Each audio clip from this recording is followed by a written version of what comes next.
Okay, so let's get started. What I'm going to do is try to once again block in some of my darkest darks, which are not full dark. Rarely are they ever completely dark in a landscape. But I want to kind of mark out my composition. I'm painting a little bigger this time. This is probably closer to a 9x12 size. Keeping the paint thin.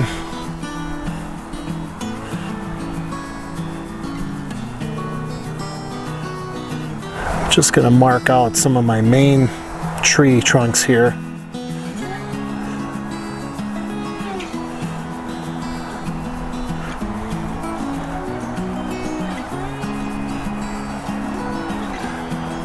Now we're working in overcast light, which is probably the most forgiving and easiest light to plein air paint in, because it doesn't shift nearly like the sun does. I mean, there is a shifting eventually, because there is still kind of a dominant place, if you will, where the light's coming from, of course being from the sun, but you don't have those direct cast shadows that are constantly shifting. So it makes it very nice. You can really take your time on it if you want to.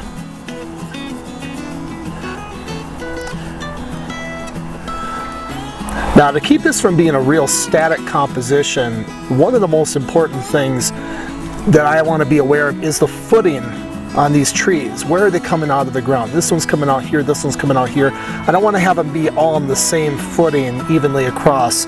That would get really boring really fast. So I'm going to really try to pay attention to the footing to make it interesting. Also, spacing. Spacing is very important.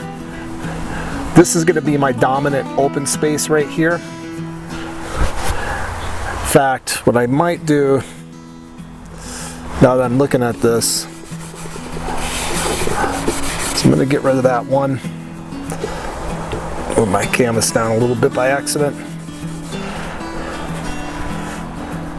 I'm going to scoot this guy over just a little bit. Make this space a little bit bigger.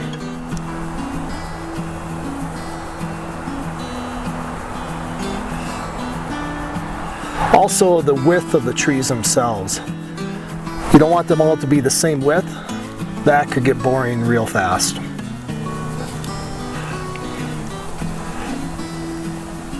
And back in here, there's some twigs. Things that are kind of coming up, creating this dark spot. Oh, I just had a leaf fall on me.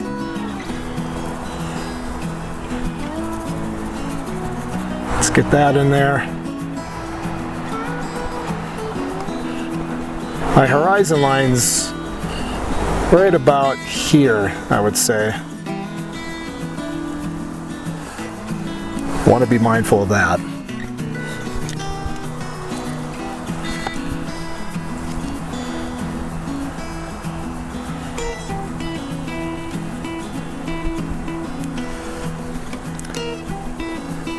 It's a nice cool breeze that kicked in here.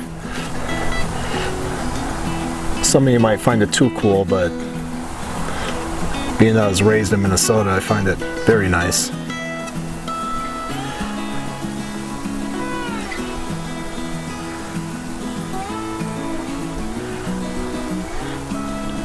Again, I'm painting these trunks fairly warm. They're not going to be that warm at the end.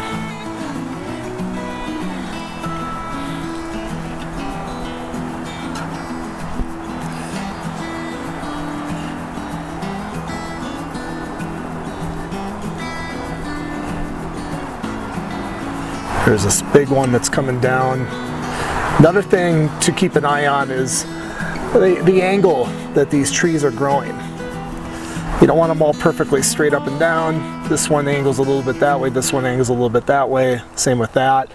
So you can you know, make some interest there. Even if they don't look like that when you're out in the field painting them, you know, consider changing that.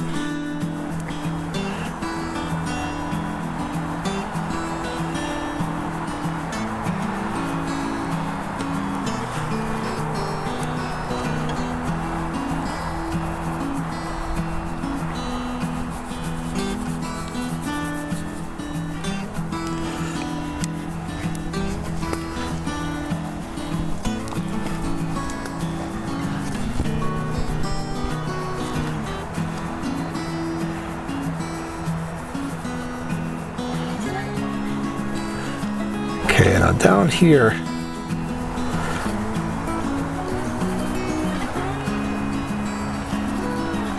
there's some dark things going on.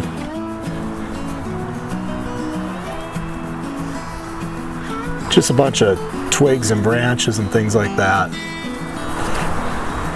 Just kind of indicate those before I start to lay in the lighter colors, the yellows and that.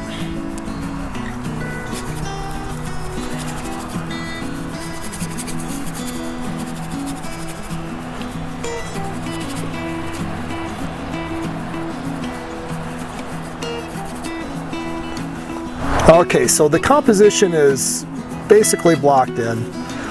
I have an idea where it's going. Some of this might get changed, but yeah, I'm pretty happy. There's some nice variety of shapes in there, variety of differences between the angles of the trunks. You know, some are going this way, some are going a little bit that way, so on and so forth, and the thickness and the footings. So the things we're looking out for: variety in spacing between the trunks, variety in angling. They're not all perfectly straight up and down, they're not all leaning the same way. Some going this way, some going that way. Variety in the thickness and thinness of the trunks, and variety in the footing. Some are coming out, growing out closer to you, some are growing out further away. When you're doing a forest scene like this, those are the main things you got to watch out for if you want your painting to look interesting. And even when you're out here in the field and there's limited time, you know, if you only have like 10-15 minutes or something like that because you're doing some, you know, scene like in late evening and the sun's about to go down, then I kind of throw composition out the window at that point and just go after the colors and values. But I have, you know, all the time in the world because I have very consistent lighting, and it's going to last for a long time yet. The one caveat to that is if the sun decides to come out, then it's going to change this. But given by the looks of things, I don't think I have to worry about that today. Now I'm going in with some cooler darks. I'm mixing some ultramarine. This was alizarin. I'm actually using magenta color just because I threw it in there. It's like a permanent magenta or something like that. And some transparent red oxide, touch of white, touch of ochre, and just going in and cooling off these warm browns a bit.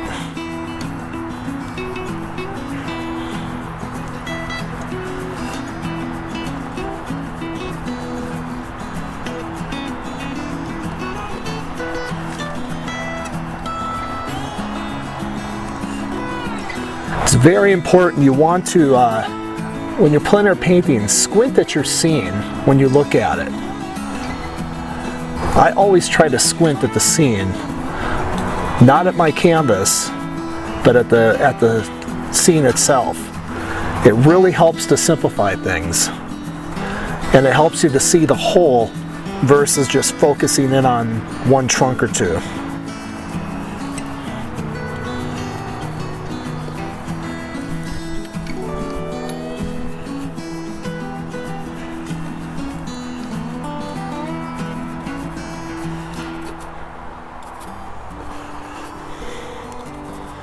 Now I'm going to overpaint these darks which means I'm going to paint more dark in there than what I need, and then I can go over that with my lighter mixture for the white part of the bark.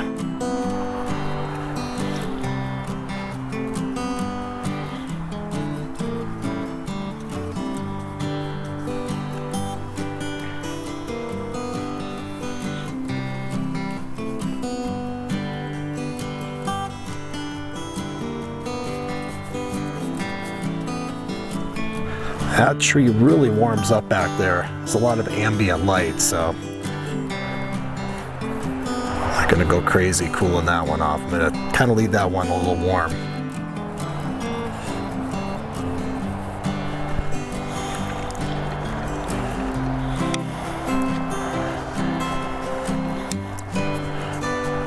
Okay, now what I'm gonna do is mix up some of the yellow. I'm going to go for kind of an approximate tone. Still quite a bit of green in there, but there is a lot of beautiful yellow.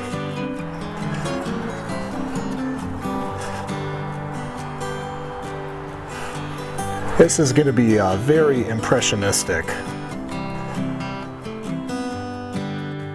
when it's all said and done.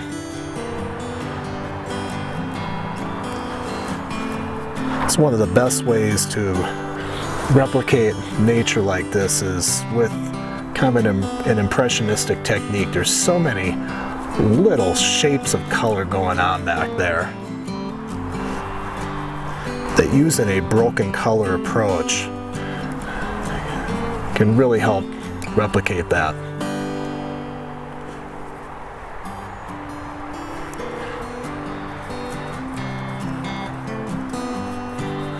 As I go up with these greens, I'm adding a little bit of white to it because they do slightly cool off, maybe a little nickel yellow in there.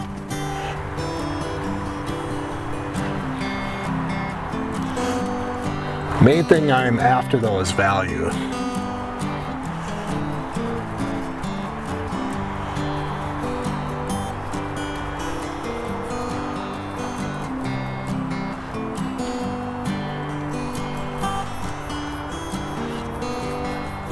The tricky thing with this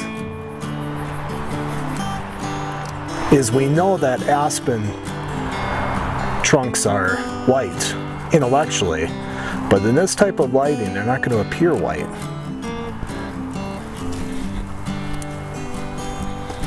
They're going to be a dark gray. So you'll make sure that you have the values relationships correct between the trunks and what's going on here in the background, so you can get those values correct.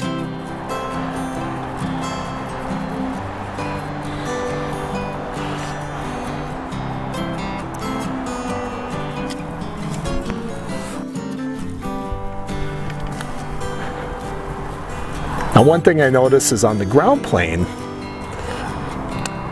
the yellows down here, they're a little darker and a little more orange, a little warmer than the upright ones. So I'm going to go with that to really try to help separate that. It's very subtle. You might have a hard time seeing it here in the video, but it's definitely there.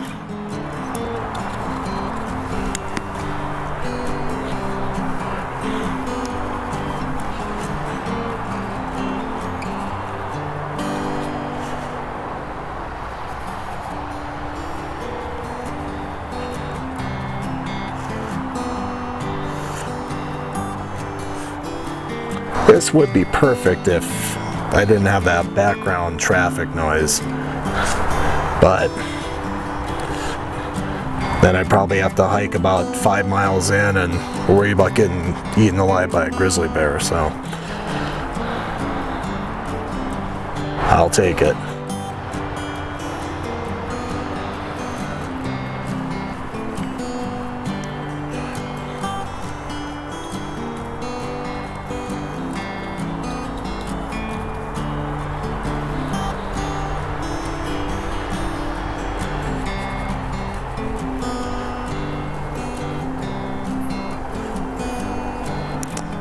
Apparently the traffic and tourism in this area has just been through the roof. I guess it's people fleeing the cities. We're still dealing with the COVID crisis. So I think people just trying to get out, want to get away, and I talked to a few people like that who they needed a break, so.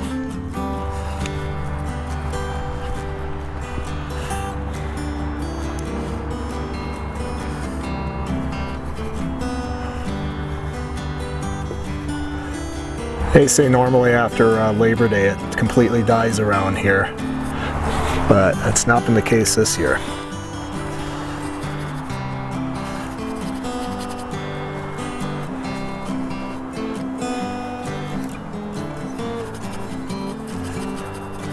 So I'm going to just brush in some of these darks to get them established. Very thin, then I can go back over them.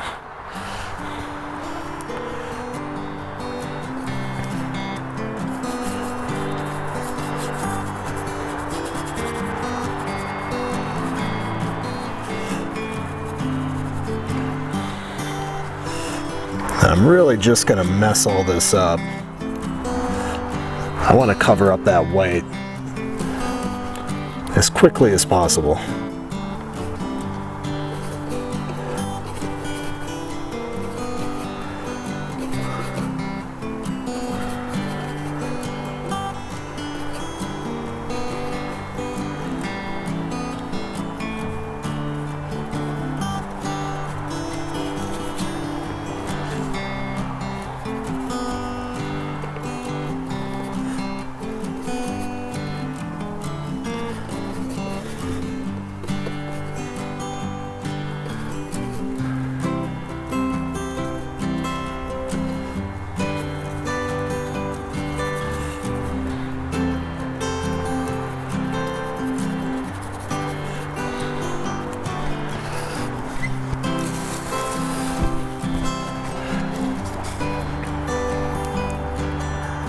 And I'm not at this point obsessing over completely accurate color.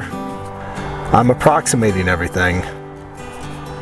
I mean, if I see something's glaringly off, I'll fix it. But basically trying to approximate everything to get myself a base to work off of.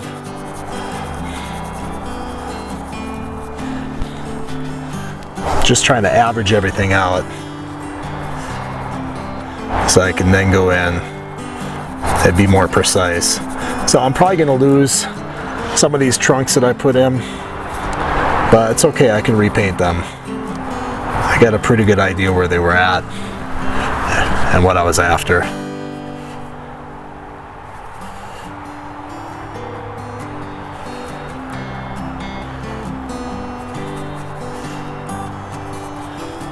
I gotta remember to holler every once in a while in case there's a grizzly bear in the vicinity. I wouldn't think they'd come this close to the road, but they do at times, so. That'd make for a pretty exciting video if I got attacked by a grizzly bear while painting. But then I wouldn't be able to finish the painting, so.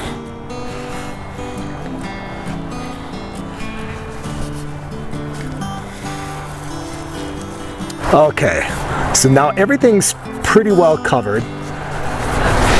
Now I can go in for a critical assessment of my values.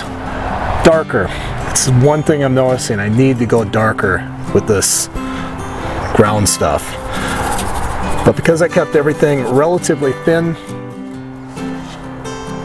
it's not a big deal.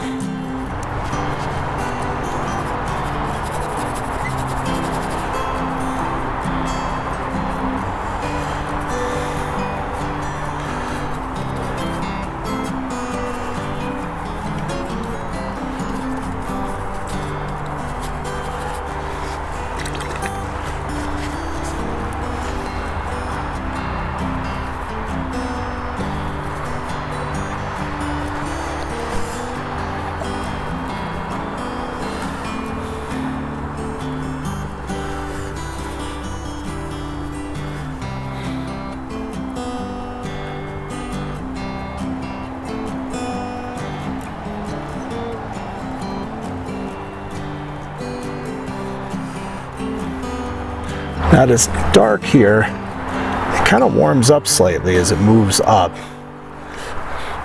Probably because it's thinning out and it's starting to pick up some of the warmer twigs and things like that going on.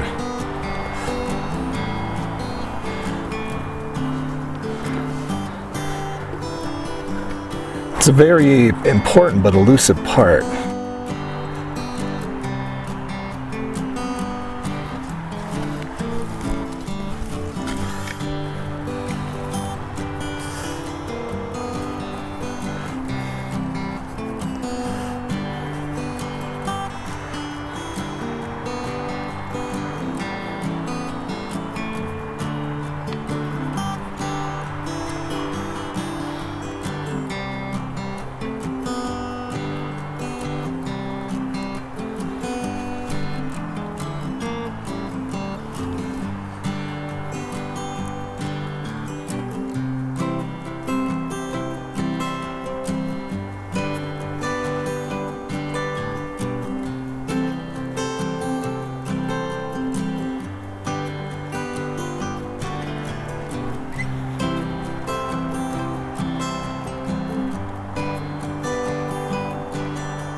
One more thing I forgot to mention is my dominant opening here, and Edgar Payne talks a lot about this in his book on composition.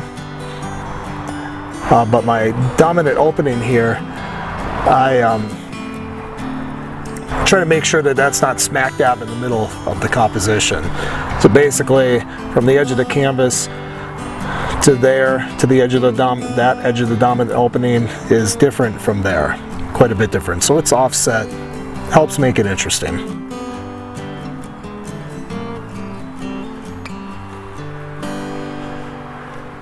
If you forget to do that when you're in the field painting, no big deal.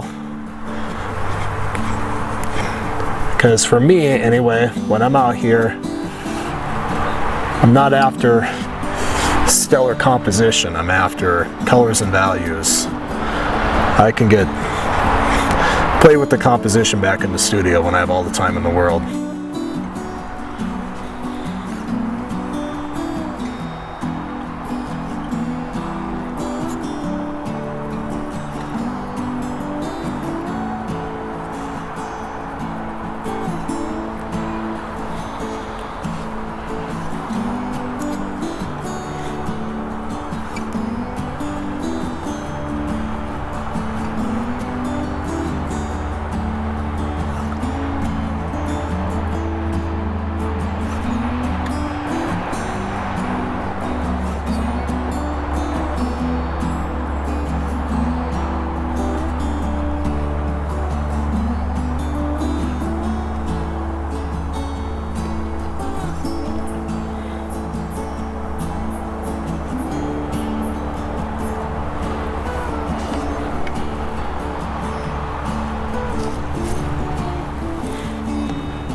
Just heard some rustling over there in the bushes, kind of freaked me out, but sounds like it's just some small animal.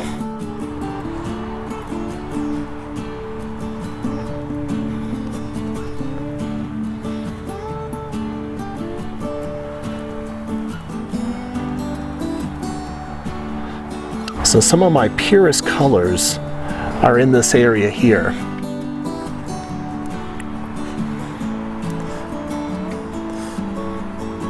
Are also down in here. I want to get some of these in because the aspens are a kind of an ambiguous gray color, and these pure colors will help me to judge the ambiguity of the gray colors.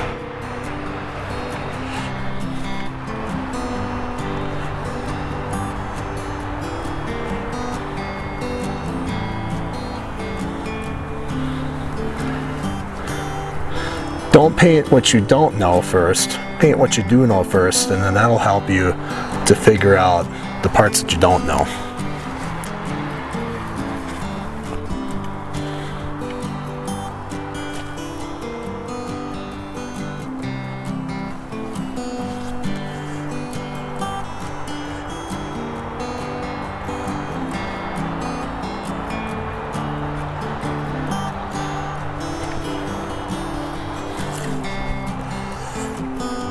Well, the sun's actually starting to come out a little bit.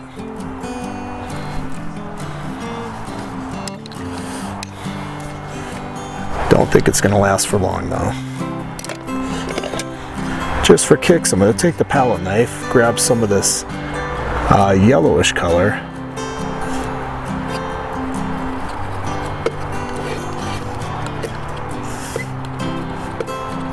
Just gently dab it in there.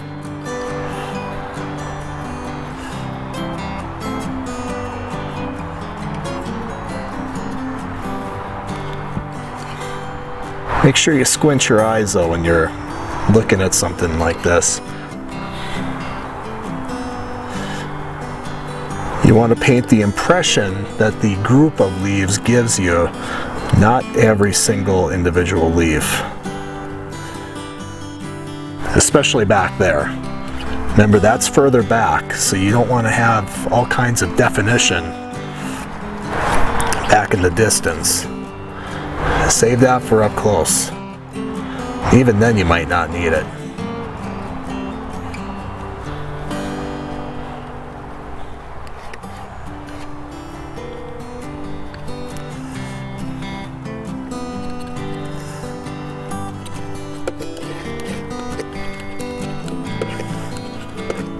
I resort to the palette knife quite a bit when I'm doing foliage and that.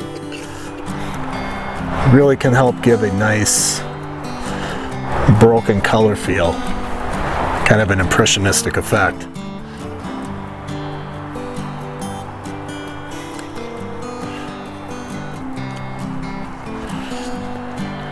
I have a feeling I'm going to use it quite a bit in this painting.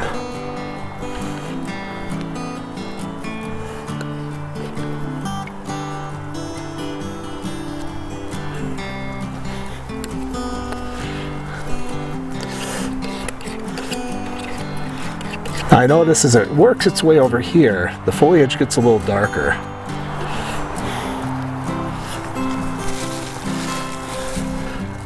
I don't have to paint it that way, but I'm probably going to. I think it's a neat effect.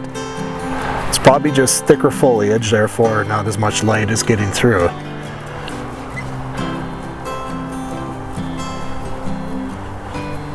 Going to thin my paint just a little bit because I want to get some quicker spread here. Especially in these thin areas.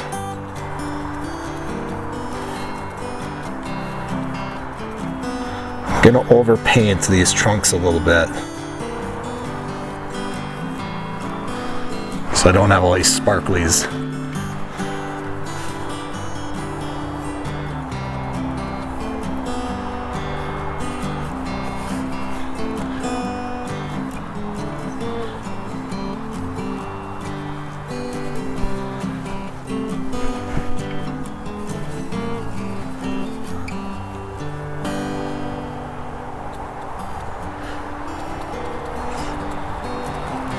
I'm noticing when I squint at the scene that, you know, the foliage gets darker the closer it gets to the ground. It gets lighter as it moves up, which makes sense because it eventually, you know, it starts to thin out as it goes up toward the sky. So make sure you honor that when you're doing this, because that will really give a sense of realism to your work. It's those little tiny things with color and value that really help make a painting look real, more than any detail ever could.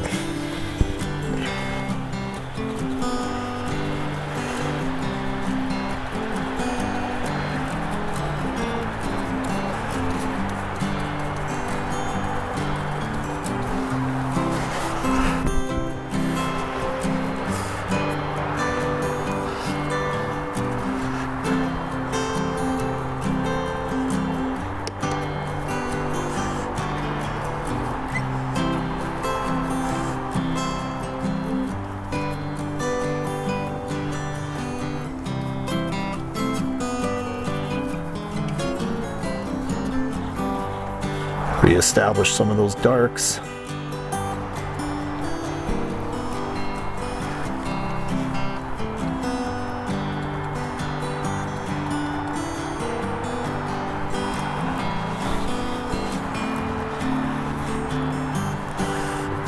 As they go further back, I'm adding a little bit of white to them just to cool them.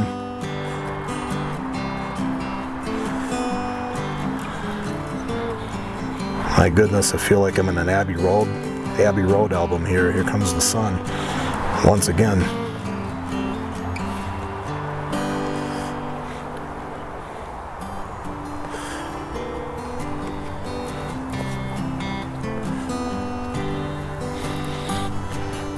Okay, in these areas here, I gotta get that ground plane darker.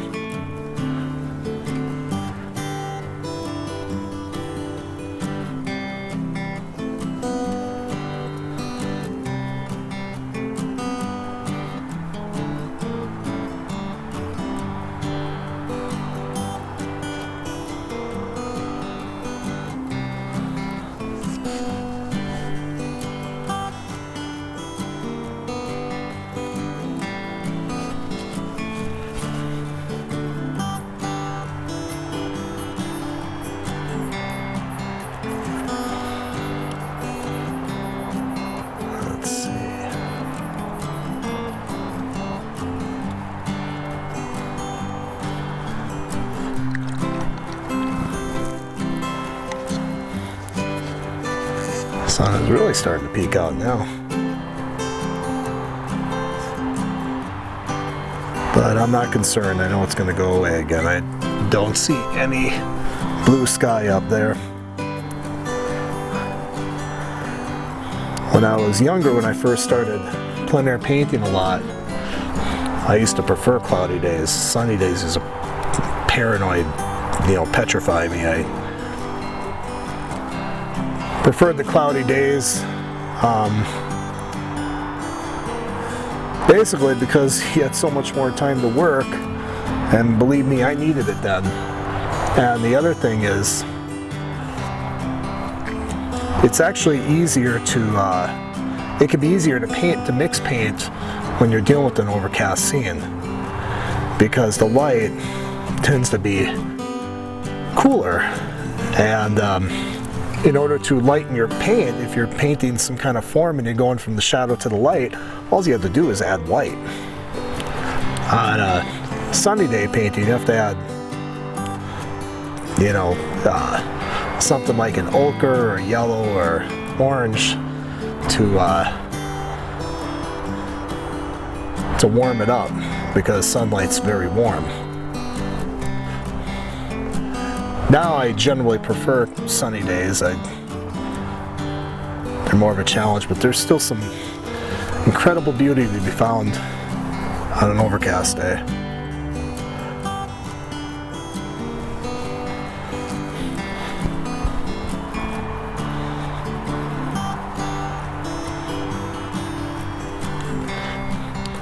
Okay, for this foreground foliage and ground stuff, I'm basically going for an approximate yellow ochre and chromium green oxide. Gives me a very muted, warm green.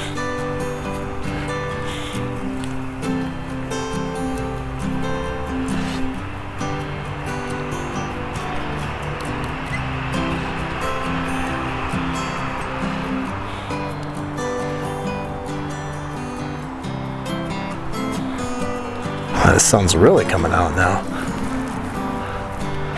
Still don't see any blue sky.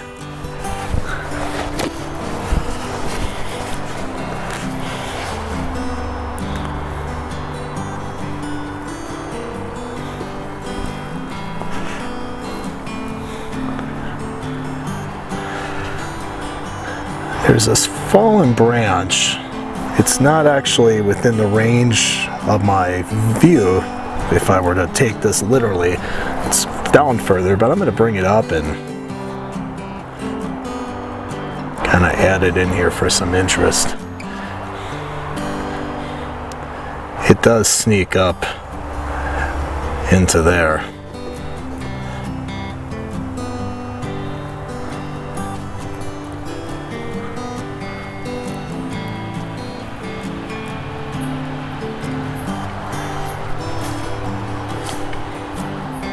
Kind of disappears and comes back out over here again.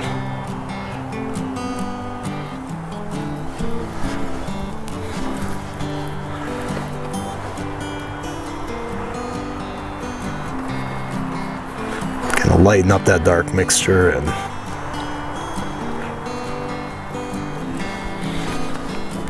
apply some of those branches there. Okay, I'm just going to slightly mess this up. Not mess it up, but soften some of these edges just a little bit.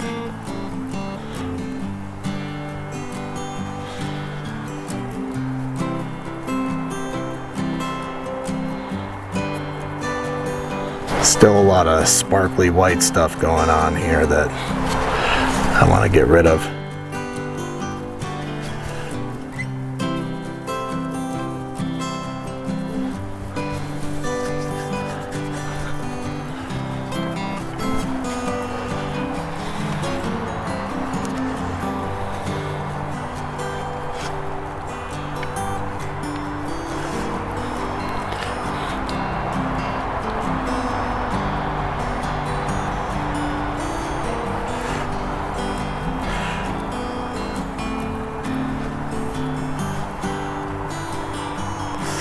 Taking some Viridian and some yellow ochre, touch of the magenta, and I'm gonna darken in this background foliage here more, just to give it some interest. I am kind of seeing that the foliage gets a little greener and darker over here, and I think implying this transition will definitely add some interest to this painting. Instead of just having the whole background be the same tone.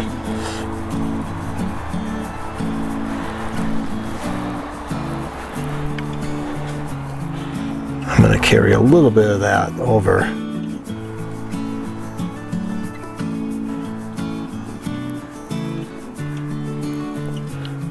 Just for some continuity's sake.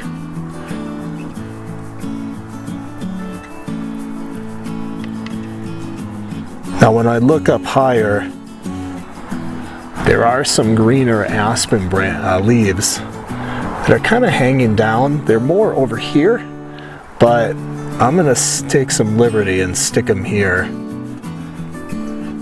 Gotta be careful, I don't want to go crazy with it, but just to give it a little bit of interest there.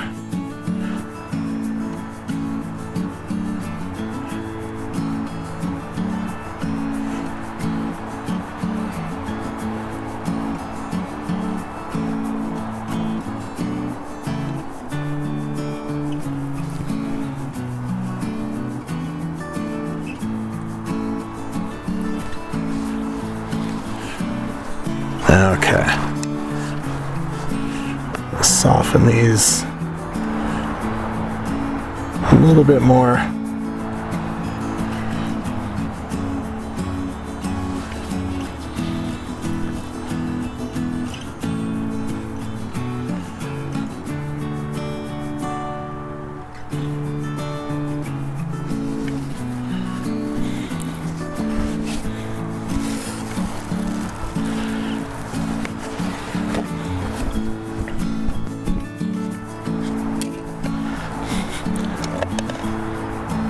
Okay, now I want to get in some of this foreground foliage. There's all these little individual leaves that are growing up here in the foreground. They got more of an orangish quality to them.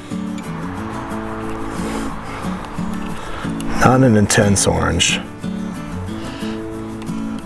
It's basically taking some ochre and kind of mixing it in with this green I already had here and adding a little bit of cat orange to it, just give it a little punch. Now when I'm mixing this color and this value, I don't want to just look at the individual leaves themselves. I want to squint and look at the whole scene. And how do these leaves look? How colorful are they? How light and dark are they in comparison with the rest of the scene? That's where it's all about relationships. I learned that over and over again when I paint from life. I'll see something, you know, like off in the distance, like a distant hill or mountain or something like that, and I'll think, oh, that's definitely got orange in it. And I'll put orange in, and no, there's no orange in it at all. It might be more just magenta or alizarin. It's just when it's against the real coal blue of a distant mountain, mountain that's further back, it just looks warm. But when you put that color in the palette itself, there's nothing warm about it. So it's always about the relationships.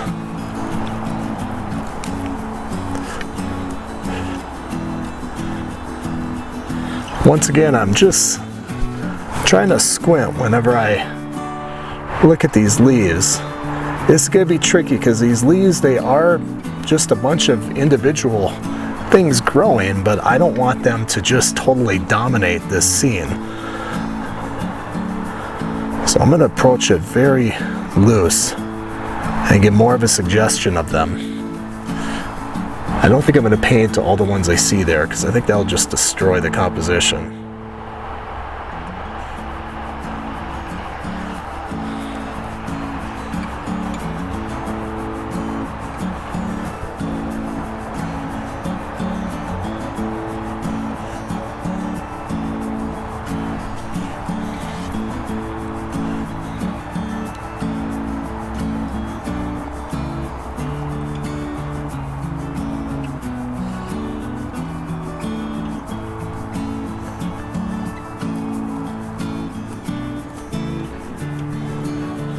I'm going to put a little swatch of that over on the side.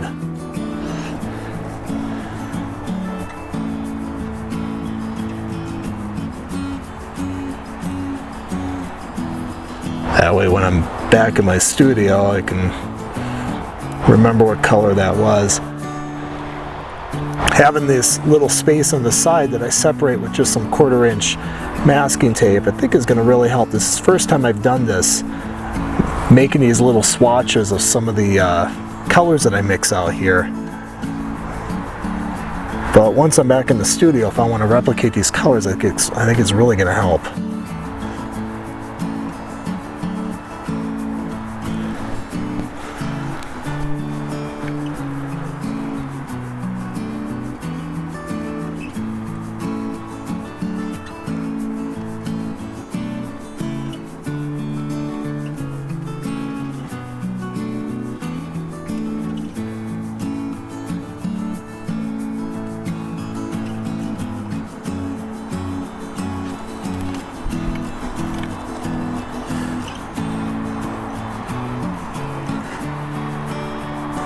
Okay, I think I gotta darken that right there. I put that in there, but for me it started to kill the depth.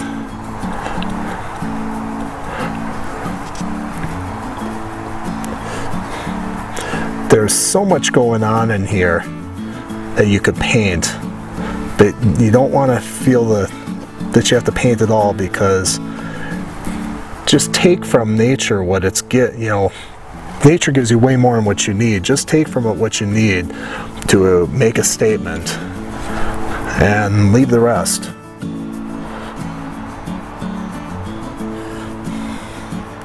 And I always say one of the most important statements you can make in a landscape painting is depth. A feeling of depth and distance, that the painting goes back. It recedes. A person can just go into it. And if you start to put a bunch of detail in, and it starts to kill that feeling of depth and distance, and get the detail out. Keep the depth and distance.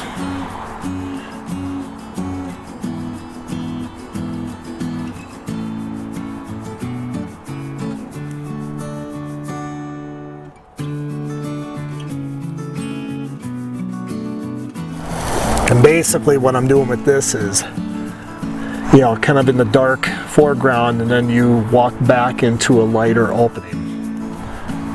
That's the general feel I'm after.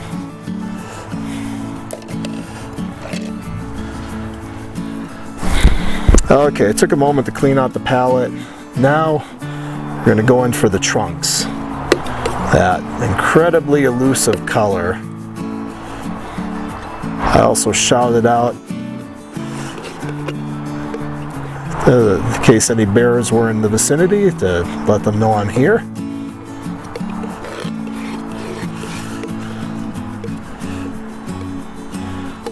So basically I'm taking yellow ochre, some of my dirty yellow ochre there, and just kind of grabbing that stuff there, and a little bit of this Portland warm gray. And the first thing I'm going to do is gauge the value. Way too light. I can tell already. So let's go in with some Viridian. A little more ochre.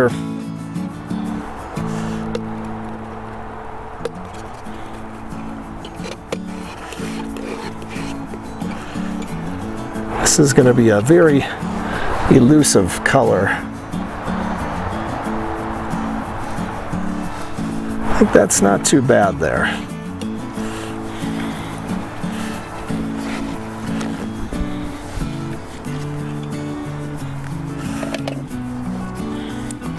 So let me pick a brush here.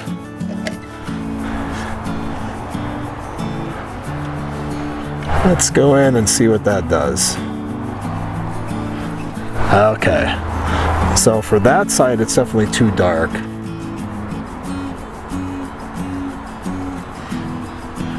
Value's not too bad for this side. It seems like the sun is over here, even though it's overcast. This side of the trunk, and hopefully I kept my hand in, the sun is coming from this direction, from here. So this side of the trunk is a little bit lighter than that side. So this value is probably going to be fine for this side of the trunk.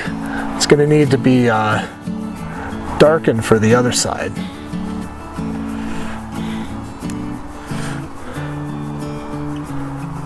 So I'm taking some more Viridian, going in with some transparent red oxide to warm it up and darken it. And I'm going to grab a little bit of the magenta. Let's see what that does, especially with this trunk back here.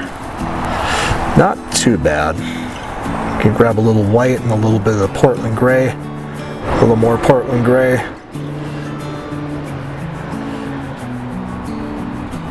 I'm really making sure that I squint there.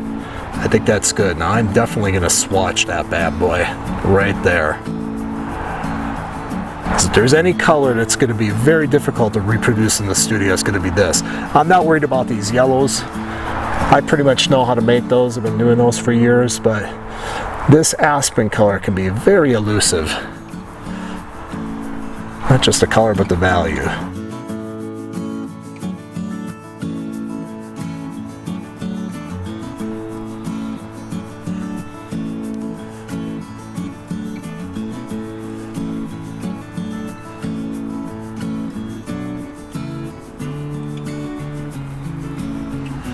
Okay, that's pretty good. So I'm going to swatch the lighter one too. Clean out my brush so I can get a clean swatch of that. You cannot make these colors up in the studio. I don't care how good of a photographer you are. You will never get these subtle grays replicated in the studio. It's the entire reason why I plein air paint.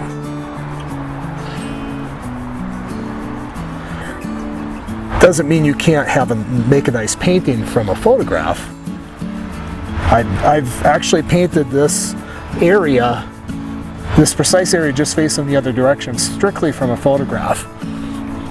And it worked overall, but I know I probably would have got an even better painting, or at least more accurate colors, had I done a study like I'm doing now. That's part of the reason why I came back to this area. I wanted to paint this exact scene right here, or this exact area, I should say.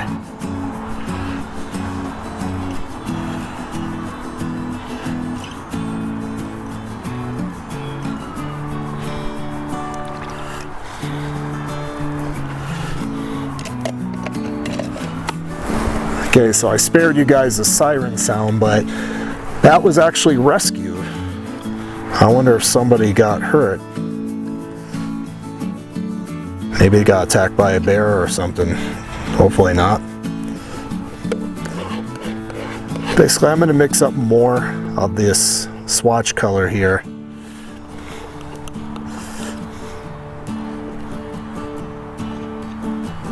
I see I'm going to have to refill my paint too.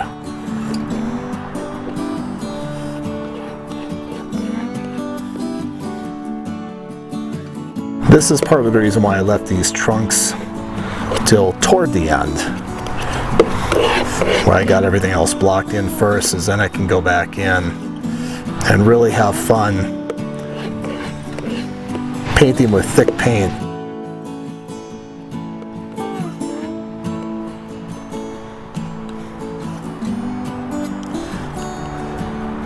Yeah, that's pretty much it. I gotta mix a darker version of that too. Okay, so I pre-mixed some of these aspen colors, the ones that I had made earlier. I just basically made bigger piles of them. And I'm gonna go to town and really try to work out these aspens here.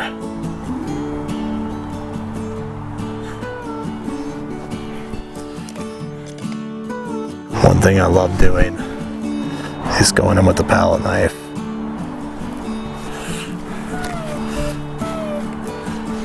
You can really get some neat edges.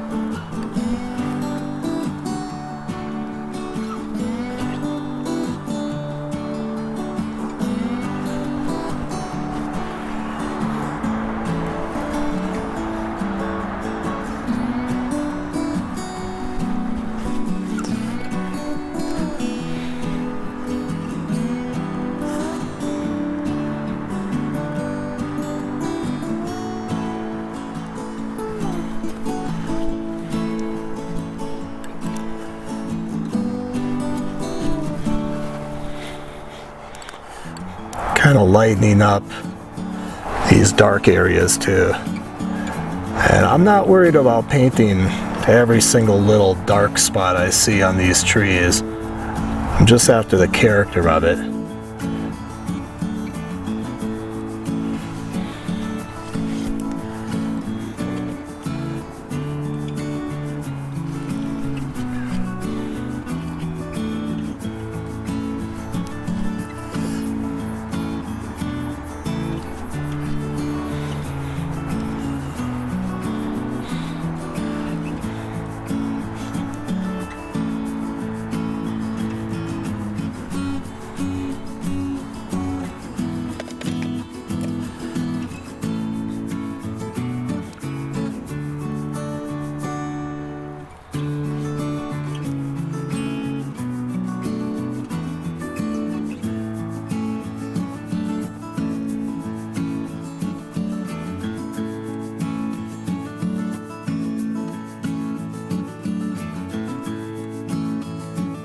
I'm going to leave that trunk to just kind of fade in there.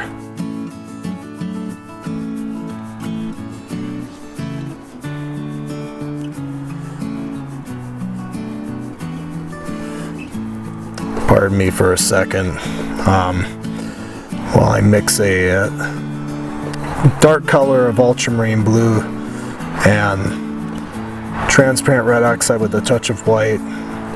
I'm my own camera crew, so I don't have somebody just point the camera down, but I just wanted to get a little bit of dark in there.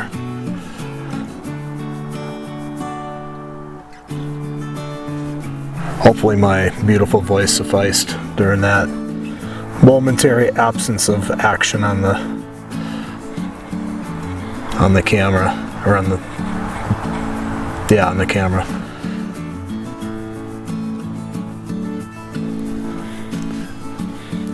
Just so you know, this is all completely unscripted. I just thought it'd be awesome to be like one of those reality shows and have a whole camera crew follow you out there into the wilderness where they make it look like, you know, a person's gonna die. You know, they're climbing cliffs or they're surviving alligators on islands or something like that. Then some movie star that's out there with them. And you know they're all going to be okay because I got a whole camera crew, you know, recording the whole darn thing. And I'm sure behind the scenes there's helicopters, boats, rescue vehicles, anything whatsoever, so that if the big movie star gets hurt, they can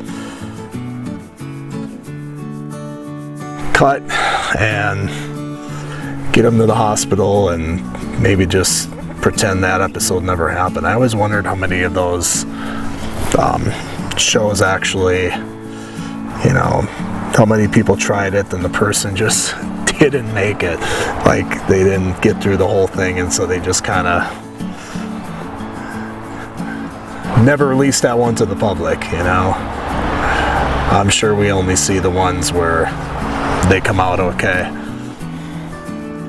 Now this one, this is my main trunk. It's got some funky pattern. It just goes kind of the whole length, and I don't like that. So, in fact, I'm going to switch to the palette knife on this.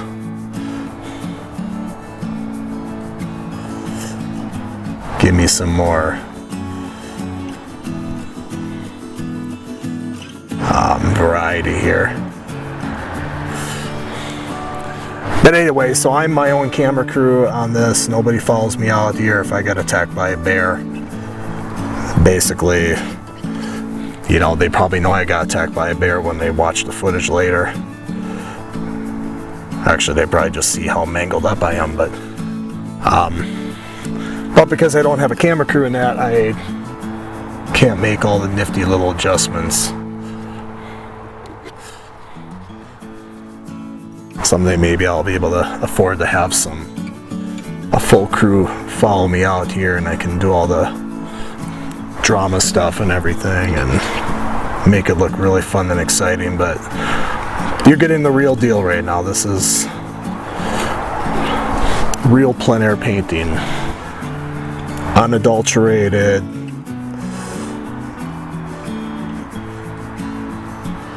real stuff.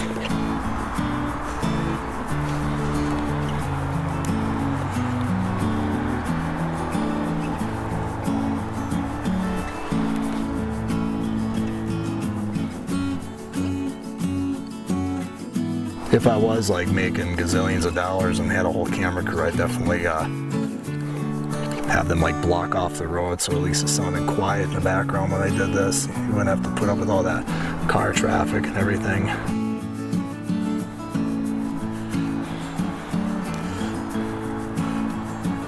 Maybe you can't hear it that well. I got a nifty little lapel mic that's supposed to block out a lot of background noise and wind and that.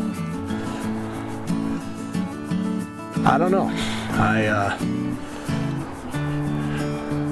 Like I said, I just set up and do this myself and hope it works out. Okay, we're getting some pretty bright sunlight here.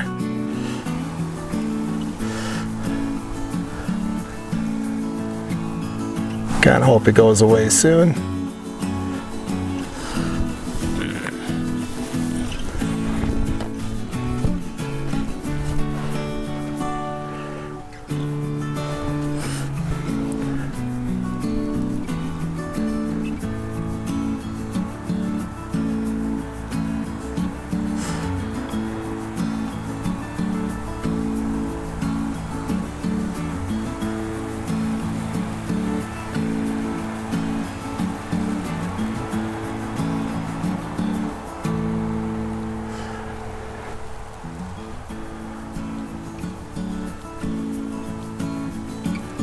There, get rid of some of the sparklies.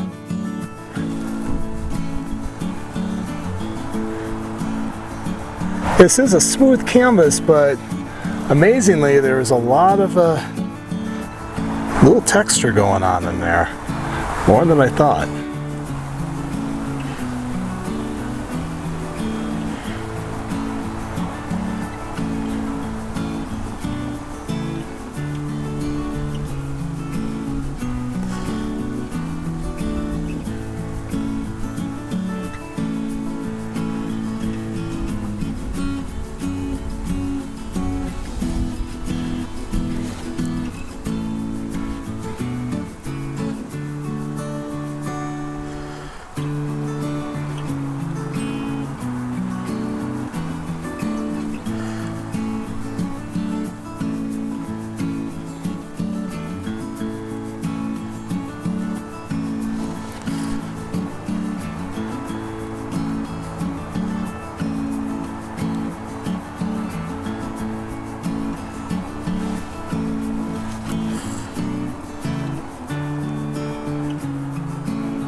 Thankfully, even though my easel's in the sunlight, the scene is still in shadow.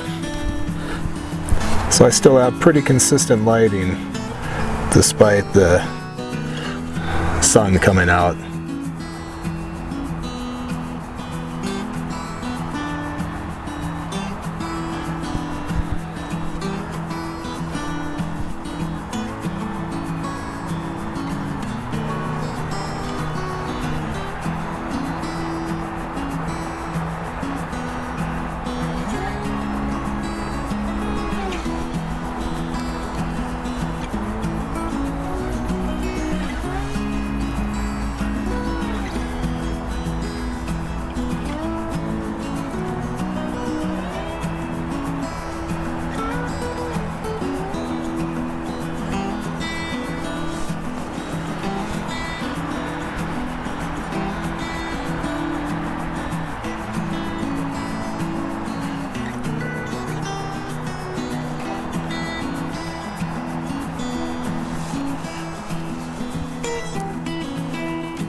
Boy, that sun's just raging now.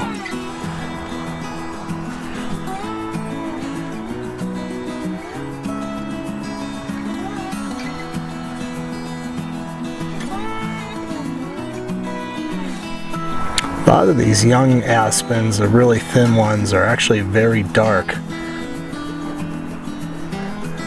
So I'm just gonna kind of paint them in one basic, one squiggly line of the same dark color. Makes it a bit easier.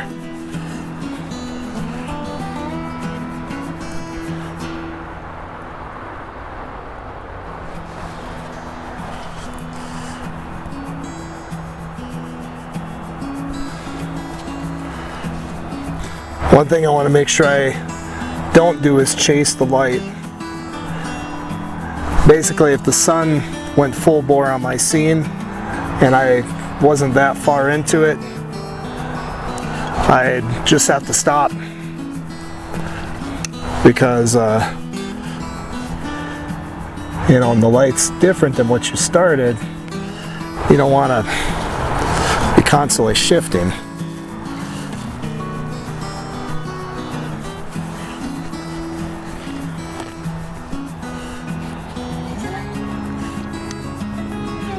I have to be careful here because there's a few more things I want to do on this painting before I close it up, but I gotta make sure that I don't get too influenced by this sunlight that's come out. One of the things is put some distant trunks back there, some small ones. Just gonna have them coming out here and there.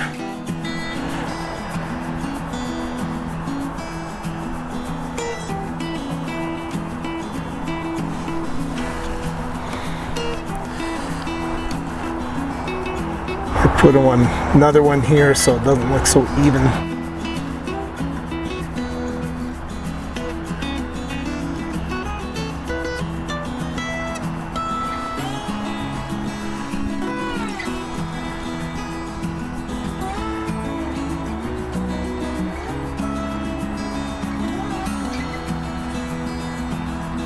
Just going to lightly drag my brush across to apply some branches.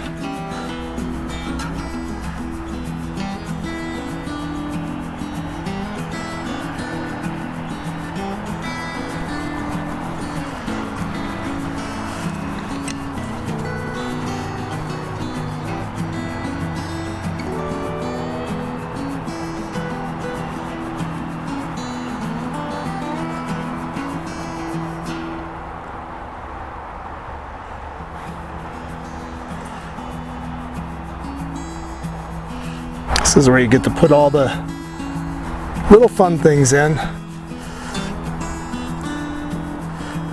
Not to get too Bob Ross on you here, but you do have to be careful that you don't go crazy with it though.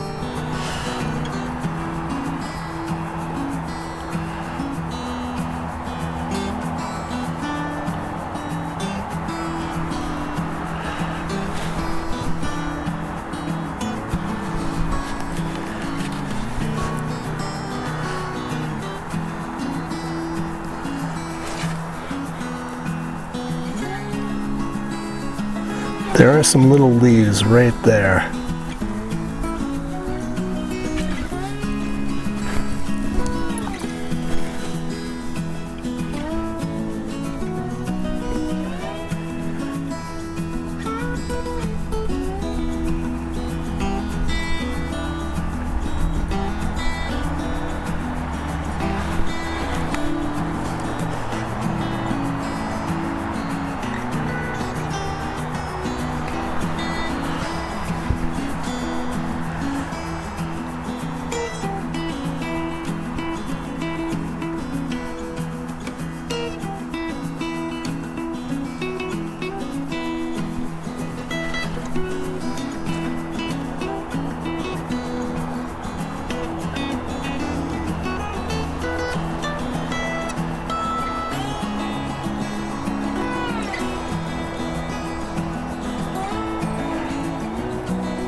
If you're an oil painter and want to take your skills to the next level, or just having difficulty getting started, you don't have to go it alone. You can take live online oil painting classes right from your own home. All you need is a computer, an internet connection, and your painting supplies.